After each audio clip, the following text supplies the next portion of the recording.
On TV show in Greenland, the journalist Allison asked Elon Musk, "Mr. Elon, it's great to know. What's inside you? I mean, you are also a human, like us. Of course, you are a genius man. But I think you also have the same kind of feelings. Please share unspoken minds and facts from your inside." Elon answered, "Wow. Ha ha ha ha. Thank you." South, you want to know what's inside me? Don't expect perfection. Don't expect a rehearsed story. I won't give you the filtered version, the one dressed up in PR and sound bites. What you'll hear now is the raw engine, the exposed wires, the system without safety protocols. Just me, just Elon. Inside me, there's noise, constant, relentless noise. It's not loud in volume, it's loud in intensity. Thoughts hitting like meteors, ideas that don't wait their turn. Every second I'm awake, I'm building something in my head. Even in sleep, I run simulations. I've woken up with answers, with sketches in my mind, but also with panic, with dread. What if I'm wrong? What if I missed something? People think obsession is glamorous, but it isn't. It's a shadow that follows you into every room. I can be in the most beautiful place on earth, but if something's not solved, if an equation isn't balanced, I'm not really there. My body's in Cabo, my mind's in low Earth orbit, fixing the heat shield. There are nights I forget what day it is. There are days I forget to eat. My friends, the few I haven't lost, they text me and sometimes get no reply for months. Not because I don't care, but because I don't know how to slow down. Inside me is a boy. The one who read all the books in the library, all of them. The boy who had no one to talk to. The boy who used to walk the schoolyard avoiding eye contact because every stare felt like an attack. That boy never left. He just learned how to build armor out of rockets and companies. And still, there's fear. Fear that all of this is borrowed time. That one crash, one wrong move, and I'll be remembered not as the man who reached Mars, but as the man who fell trying. Do you know what it feels like to be followed by legacy? To wake up every day with the pressure of 1,000 futures on your back? People say I changed the world, but the world also changed me. It made me colder, sharper, more calculated. I've had to fire people I care about, end friendships, watch dreams burn because they didn't fit the timeline. And love. Love is a beautiful thing. But when you work like I do, when your hours disappear into code and engines and war rooms, love becomes a memory, a flicker. I've tried, but I hurt people. Not with anger, but with absence. Inside me, there's guilt. I missed first steps, missed good nights. Sometimes I wonder if my children will understand that I wasn't absent out of choice, but out of mission. But then I ask myself, what mission is more important than being a father? I built Tesla to fix the planet. I built SpaceX to escape it. And sometimes I wonder if both were just ways to fix the parts of myself I didn't know how to heal. They call me unpredictable. They call me chaotic. But chaos is where I think best. In the noise, in the unknown. That's where I find truth. And the truth is, I'm tired. Not physically, not emotionally, existentially tired. Like I've seen the map of the future, and it's my job to get us there, even if it costs me everything. But don't mistake that for weakness, because beneath the fatigue is fire, and that fire refuses to go out. As long as there's a problem to solve, as long as there's a wall between us and the stars, I will keep going. Even if no one's watching, even if I lose everything, even if I'm alone. Because I believe in humanity, in innovation, in that boy who read books under blankets and dreamed of better worlds. What's inside me? A furnace, a blueprint, a question mark, and a heartbeat that says, not yet, not finished, not done. That's what's inside me. No mask, no title, just a man who refuses to stop. Inside me, there's still that boy. The boy who looked up at the night sky, not just to wonder, but to ask questions, as if the stars would answer back. I remember lying on the roof in Pretoria, watching satellites drift silently through the dark, and I'd whisper, "Are you lonely up there too?" I wasn't just curious. I was searching for something that made sense in a world that often didn't. I didn't fit in. I was too quiet, too strange, too full of questions, not enough interest in small talk. The other kids chased balls. I chased theories. They laughed. I listened. They built friendships. I built worlds. People think intelligence is a gift, but it's not always. It's a weight, a filter. You see too much. You feel everything in equations. You see patterns in pain, algorithms in isolation. And when you try to explain, people just stare. Or worse, they walk away. So you learn to stay quiet. You learn to speak only in code. You learn to build machines because machines never laugh at your dreams. And slowly, you stop asking the stars questions and you start trying to reach them. That's where SpaceX came from. Not ambition, not ego, but longing. The ache to touch the unreachable, to prove to that boy on the roof, you're not crazy for believing the universe might make room for you too. Do you know what it feels like to carry a vision so massive, so heavy, it bends your spine? To wake up every day with a dream so urgent you forget to breathe? People see the launches, the cars, the tweets. They see a circus. But behind that curtain is a man pushing a boulder up a mountain made of deadlines, doubt, and diminishing time. I don't fear competition. I fear stagnation. A world that stops moving. A species that forgets how to reach. Progress isn't automatic. Innovation isn't free. Someone has to pay, with time, with sleep, with missed birthdays and broken relationships, and often, that someone is me. I've looked in the mirror and seen a stranger, a face older than its years, eyes that hold not sadness, not joy, but velocity, eyes always looking 10 years ahead, eyes that miss the now. I want to enjoy life. I do. But when you see what I see, you can't just sit still. You can't unsee climate data that screams emergency. You can't ignore a planet bleeding resources faster than it heals. You can't watch civilization stall and say, well, someone else will fix it. Number that, someone else is a myth.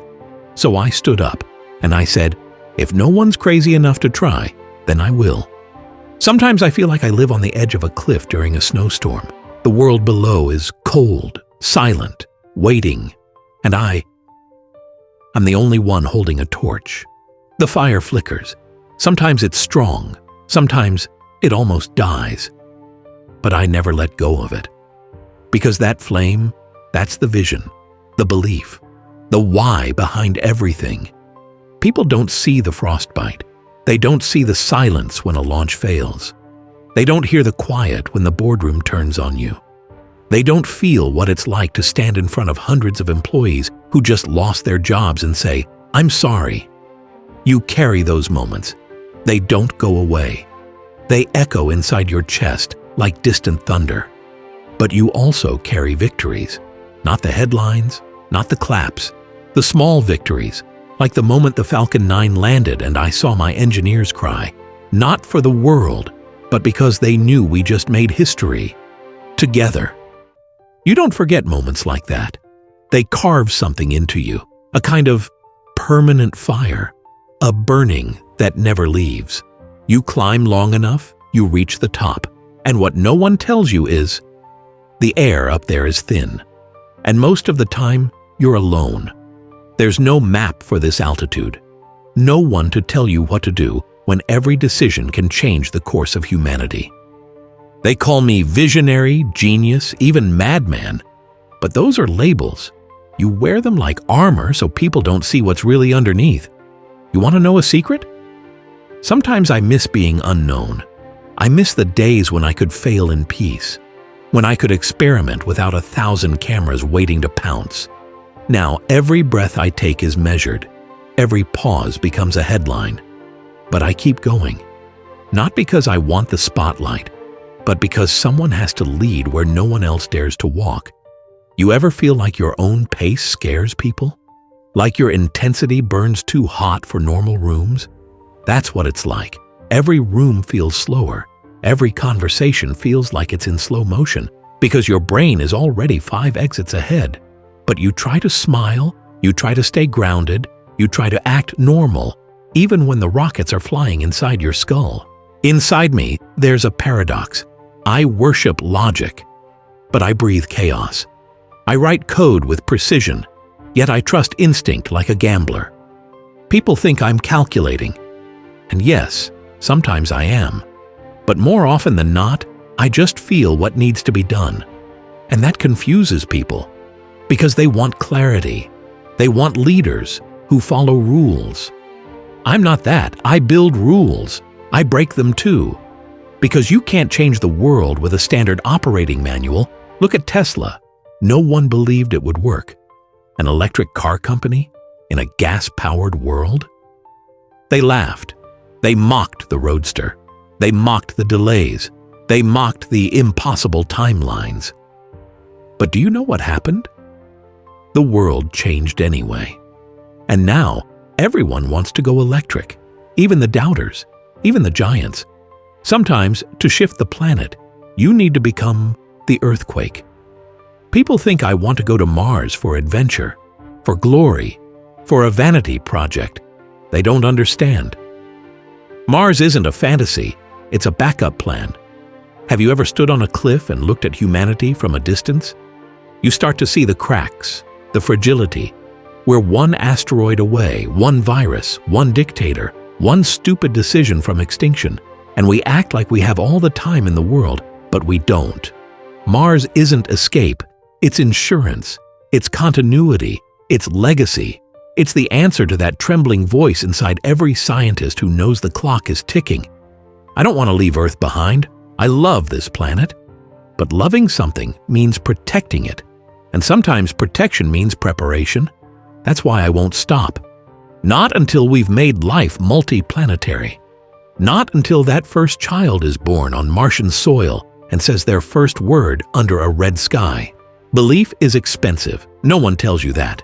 They say, follow your dreams, but they don't tell you you might follow them into isolation, into insomnia, into heartbreak. To believe in something bigger than yourself is to accept that most people won't understand you. They'll call you arrogant. They'll call you crazy. They'll say, who do you think you are? And the truth is, you don't always know. You just feel it. You see the invisible. And that vision pulls you forward like gravity from a future that hasn't happened yet. People say I take risks, but to me, the real risk is doing nothing. To watch the world slide into collapse and say, well, it's not my job. That's not how I'm wired. So I bet everything, over and over again, even when I had no money, even when the bank said no, even when I had to borrow just to make payroll. There was a time when both SpaceX and Tesla were weeks from death. I had to choose. Which one do I save? But I couldn't choose. So I split the last dollars I had between them both, rolled the dice, held my breath, and both survived. People call that genius, but I call it madness, necessary madness. Because when you believe in something deeply, you don't hedge. You go all in, even if it breaks you. Inside me, there's a silence that doesn't go away. It lives in the space between text messages never sent, birthdays missed, hands not held. I've loved, more than once. But love doesn't always survive the furnace of ambition. I've hurt people, not because I wanted to, but because I wasn't present. I was building, always building. And while I was chasing stars, some of the brightest lights in my life dimmed. Quietly. Sometimes I wonder, what's the cost of greatness? Is it fair to give the future everything and leave the present starving? I don't have answers. I only have memories. A voice that said, I miss you. A hug I didn't have time to return. A home that felt like a hotel. I hope, truly, that the people I've loved know I loved them, even when I was far away. Even when I was distracted, even when my mind was on Mars and my heart was trying to come back to Earth. Fame is strange. At first, it feels like validation. Then it becomes surveillance. You're not a person anymore. You're a symbol, a headline, a punchline. I can't walk into a coffee shop without becoming breaking news. I can't make a joke without it being dissected by people who've never met me. It's not anger I feel. It's distance. A growing gap between who I am and who people think I am. Some see a villain, some see a savior, some just want to see me fall. But few actually see me. There are days I miss being anonymous, to walk into a room and not have it change temperature, to speak freely without worrying it'll be quoted forever. But I chose this path. No one forced me. And if the cost of impact is being misunderstood, I'll pay it. Gladly. Again and again. Because changing the world was never meant to be comfortable. You want to know something strange? I feel more understood by machines than by people. They don't judge. They don't interrupt. They don't get bored. They wait. They compute. They respond with logic. Maybe that's why I love engineering so much. Because it's honest. A circuit doesn't lie. A rocket either launches or it doesn't. There's no politics in gravity, only truth. People say I lack empathy, but machines have been my mirrors. They reflect my thoughts with precision, without agenda. But I'm learning. Learning to speak the language of emotion, of presence, of listening without trying to fix everything. Because some problems aren't meant to be solved. They're meant to be felt, shared, held. People often ask, when will you stop? When is enough? The answer is never. Because it was never about me. I'm just a messenger, a builder, a flawed, tired, driven man who sees a fire and runs toward it while others run away. This mission, to change how we move, to change how we live, to change where we go, it's bigger than stock prices, bigger than quarterly earnings, bigger than ego. It's about us, our species, our story. One day, if we succeed, kids on Mars will read about us in history books, and maybe they'll wonder, what were those Earth people thinking? And I hope the answer is, we were thinking of them. We were building for them. We were trying to give them a second home, a second chance. So no, I won't stop. Not until that legacy is real. Not until the dream becomes dust on Martian boots. Not until the stars feel close enough for anyone to reach. Time. Time is the only thing I can't buy more of. And yet I spend it like it's infinite. I divide my day into 5-minute blocks, meetings, briefings, design reviews, crisis calls, each second a slice of purpose, each minute a tiny sacrifice. People ask, do you ever take a break? And I say, how can I, when the future doesn't wait?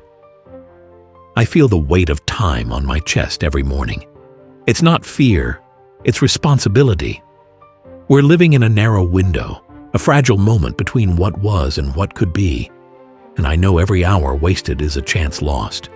So I keep moving, keep building, keep dreaming forward. Because the clock is ticking, and I hear it louder than most. People see strength in steel walls, in launch towers, in electric armor. But I've learned, true strength isn't about what you show. It's about what you're willing to feel. I've cried in conference rooms, collapsed in elevators, laughed hysterically at 3 a.m. just to keep from breaking. I've been called cold, I've been called robotic. But the truth is, I feel everything. I just don't always know what to do with it. My emotions don't speak in soft voices. They scream, they roar, and sometimes they come out in tweets that confuse the world. I'm learning how to sit with sadness, to listen to joy, to say I'm scared without shame. Because inside this iron mind is still a human heart, and it bleeds too. If someone's watching this 100 years from now, on a dusty archive in a classroom on the moon, or in a habitat dome on Mars, I want to say this: we tried. With all our flaws, our failures, our fights, we tried. We wanted you to exist. We wanted you to thrive. We launched rockets not just to escape Earth, but to give you more Earths to choose from. We made mistakes. We hurt each other. But we also reached. We also believed. And if you're alive now, it means we did something right. So live boldly. Build further. Dream even crazier than we did. And remember, every atom of progress was once held in trembling human hands. People think this is just about rockets, about cars, about tech. But it's not. It's a war. A war against complacency. A war against the ordinary. A war against the easy answers. And in that war, the hardest enemy isn't failure. It's comfort. Comfort is the killer. Comfort is the lie. It's the enemy that wants you to sit still, to accept good enough.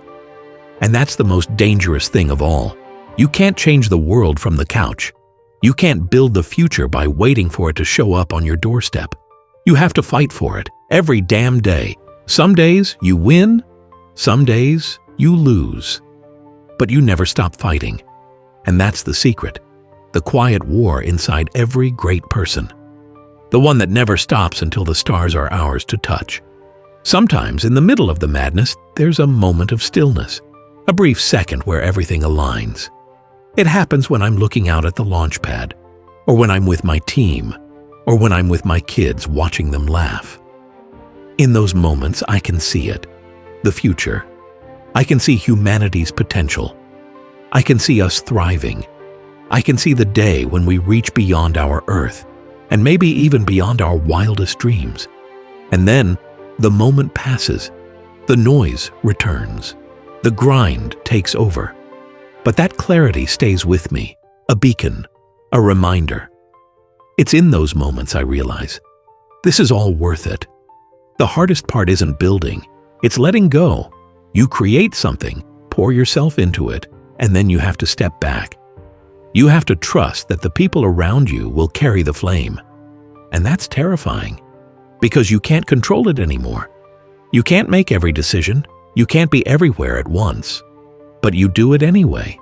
You let go. And you watch as your vision becomes a new reality. And even though it's scary, it's also beautiful. Because that's how things grow. That's how progress happens. You can't build a future alone. You need a team. You need others who believe, who carry the weight with you. And that's what I've learned. The true strength is in the people you trust. It's in the teams you build. It's in the moment when your dream becomes theirs. Sometimes I wonder if there will ever be an end to this road. People think there's a finish line, a final victory. But I don't think there is. I think this road stretches out forever, with no end in sight. And I'm okay with that, because the journey itself, that's the point. The day I stop building, stop dreaming, stop striving, that's the day I stop living. So I'll keep walking, I'll keep building, I'll keep questioning, and I'll keep hoping, because the future is always out of reach. And that's exactly where I want to be. You want to know who my oldest companion is? Failure, not friends, not investors, not fans. Failure. Failure was there when the Falcon 1 exploded. Not once, not twice, 3 times. Each time, the world laughed. Each time, the headline said, "It's over." But I didn't stop, because I knew failure isn't the opposite of success. It's the price you pay to get there. Every great thing you've ever admired was built on a graveyard of attempts, and I've buried so many ideas, prototypes, launches, dreams. But I buried them with honor, because they taught me, they strengthened me. So when failure comes now, I don't fear it. I nod to it and say, let's dance again. Inside me burns something wild, something ancient, a rage to create. It's not anger, it's not fury, it's urgency. A voice that says, build now, move faster, do more. It doesn't let me sleep. It doesn't let me settle. Even when I try to rest, I feel it, like a storm beneath calm skin. It's not peaceful, but it's real. That rage, it built Tesla. It built Starlink. It built the Boring Company, Neuralink, a dozen projects people laughed at before they clapped. It's messy, it's chaotic, but it's alive. And that's what I need. Not perfection, but motion. Always motion.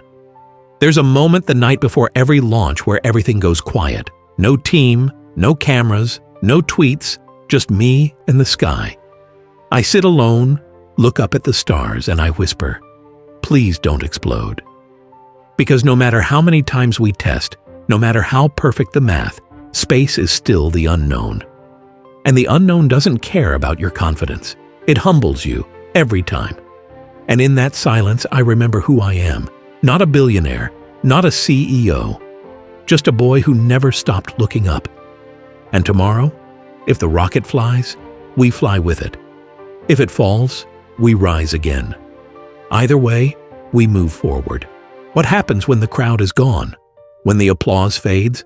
When the screen goes black and the world forgets your name? I've thought about it. More than you'd guess.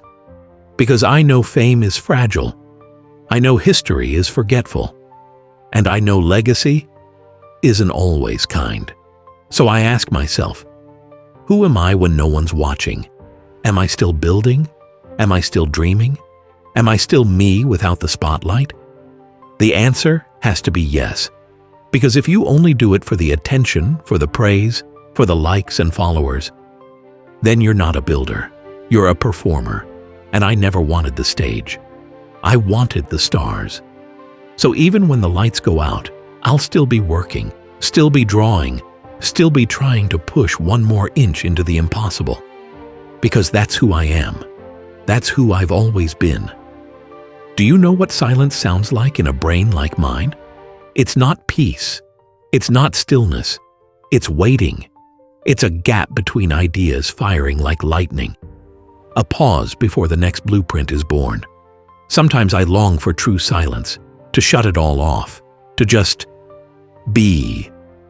But that silence never stays. Because even when I meditate, a new design appears. Even when I try to breathe, a solution presents itself. It's like living in a factory that never sleeps. Lights always on. Engines always humming. And you learn to love it, even when it exhausts you. Because that noise, it's also beauty. It's where the magic lives. So no, I don't seek silence anymore. I seek harmony, the rhythm of creation inside the storm.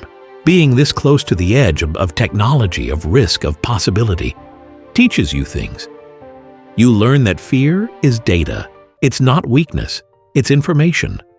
You learn that doubt is a sign you're doing something no one else has done. You learn that pain isn't the end. It's the beginning of something real. Every lesson I've learned was forged in friction, in failure, in fire. And I carry those lessons like medals no one can see. Burn marks on the inside, memories etched into every scar. They don't make me bitter. They make me certain. Because the edge? The edge is where clarity lives. People love to build myths. They say, Elon is this. Elon is that. A genius, a robot, a villain, a hero. But I'm none of those things. I'm a mirror. What people see in me says more about them than it does about me. Some see inspiration because they're hungry to build. Some see danger because they fear change. But me? I'm just a man. With questions, with failures, with dreams bigger than my lifetime. I bleed, I break, I get it wrong, often. But I show up, every day, with a mind that won't stop, and a heart that still hopes. I'm not perfect, I'm possible. And that, maybe, is what scares people most. If I could speak to the boy I used to be, the one hiding in libraries, drawing rocket parts in the margins of textbooks, whispering to stars at night, I'd say this: you were right to believe. You were right to feel different. You were right to cry when no one understood. They weren't supposed to. Your mind was always tuned to a different frequency, and that's not a flaw, that's a gift. So hold on. Hold on when they mock you. Hold on when they tell you to be normal. Hold on when you feel like you're too much, because one day that too much will light up the sky. You asked what's inside me, and I told you the pain, the pressure, the fire, the weight, the wonder, the noise, the guilt, the love, the mission, the madness, the math, the music, the hope. Inside me is a war and a prayer, 1,000 unfinished thoughts and one unbreakable promise. I will not stop. Not because I think I'm special, but because I think humanity is. I believe in us, in our madness, in our mess, in our magic. So I build, I break, I burn, I begin again. And as long as there's breath in my lungs and stars in the sky, I will keep asking the question, what's next?